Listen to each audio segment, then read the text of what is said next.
Now, the worst has been confirmed. There are no survivors in the mid-air collision tragedy over Washington, D.C. The catastrophic mishap has stunned the nation's capital. This is the moment that the crash happened. It was caught on camera. An American Airlines passenger jet and an Army Black Hawk helicopter colliding and then crashing mid-air over the Potomac River.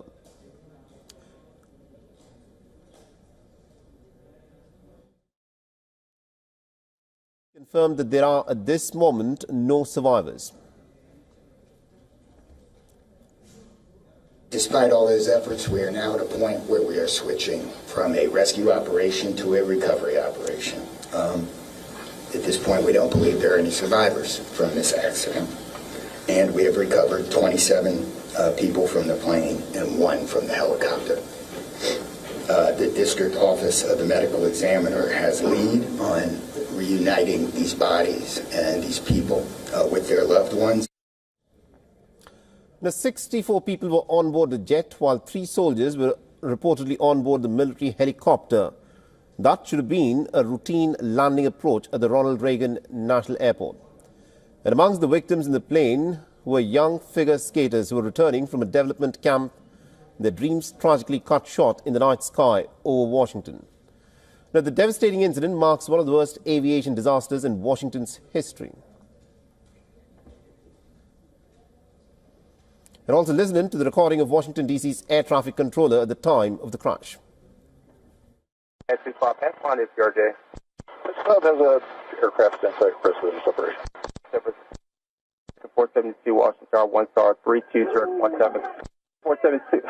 American 3130, go around, turn left end 250, climb maintain 3000. 3130, go around, turn left end 270, climb maintain 3000. Now, the weather conditions reportedly were clear, leaving the aviation experts perplexed as to what could have caused the collision. The busy airspace around Washington, typically well managed despite the constant traffic of civilian aircraft and military helicopters, became a scene of inexplicable tragedy.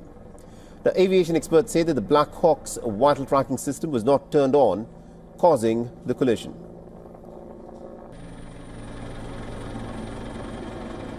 It's quite possible that this training flight of this Black Hawk helicopter was a covert style training mission of going black, if you like, and not having any electronic tracking turned on, and a tragic error of doing this around an airport, an active airport. I mean, if they're going to do that sort of training, it should be done well away from an active airport like Reagan National. The emergency response teams are at work in the icy waters of the Potomac River, where so far, according to reports that have come in, about 28 bodies have been recovered. The crash has also raised some very serious questions about air traffic control procedures and the collision avoidance systems in crowded airspaces over the U.S. Capitol. Horrendous, unbelievable, shocking, just to think about a plane crash in the D.C. area, a very busy area in terms of aviation. We have 3 major airports in this area: DCA, Dallas Airport, Baltimore Airport. They're all within 40 minutes drive of each other. So that gives you a sense of how busy the radars, the air controller, and there is no room for error.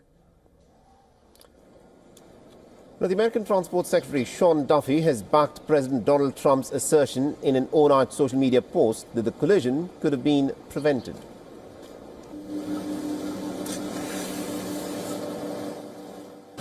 So we are going to wait for all the information to come in from this vantage point, but to back up what the president said, what I've seen so far, do I think this was preventable? Absolutely. All right, now to help make sense of what in fact may have happened in this very unfortunate and tragic crash, we join in this broadcast by retired Lieutenant Colonel Daniel Davis, who is a military expert and also the host of Daniel Davis Deep Dive on YouTube. Now, Colonel Davis, thank you very much indeed, sir, for taking time out and speaking to us here and beyond.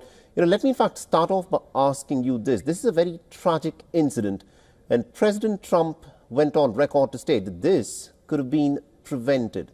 In your assessment, What do you think the American president meant that this could have been prevented? Could this tragedy have been prevented? Well, I'm sure he's referring to the analysis of what happened, what the pilots were thinking, or what the pilots were doing, what the air traffic controllers had instructed them to do. Clearly, I think that the most likely answer is going to be pilot error. Because listen, I've flown in and out of that airport countless times. It's one of the main airports that I use when I travel here in the Washington D.C. area. And many times when I'm traveling around, the helicopters on that flight path are routine. They happen all the time. Day, night, doesn't make any difference because there's a number of military bases around there. Mm-hmm. So everybody would have been used to having that, that congestion there. There's, I think I've heard the number, about 25 million passengers per year fly in and out of DCA. So obviously this is something that's ordinarily handled with no problem. I don't buy off on the idea that this was some sort of training mission and they were dark, etc. For the simple reason that you can see on the videos, you can see the helicopter lights are on, you can see the flashing light as it comes in. So clearly it wasn't dark. Plus I doubt very seriously that they do conduct operations like that, training exercises like that for this very reason.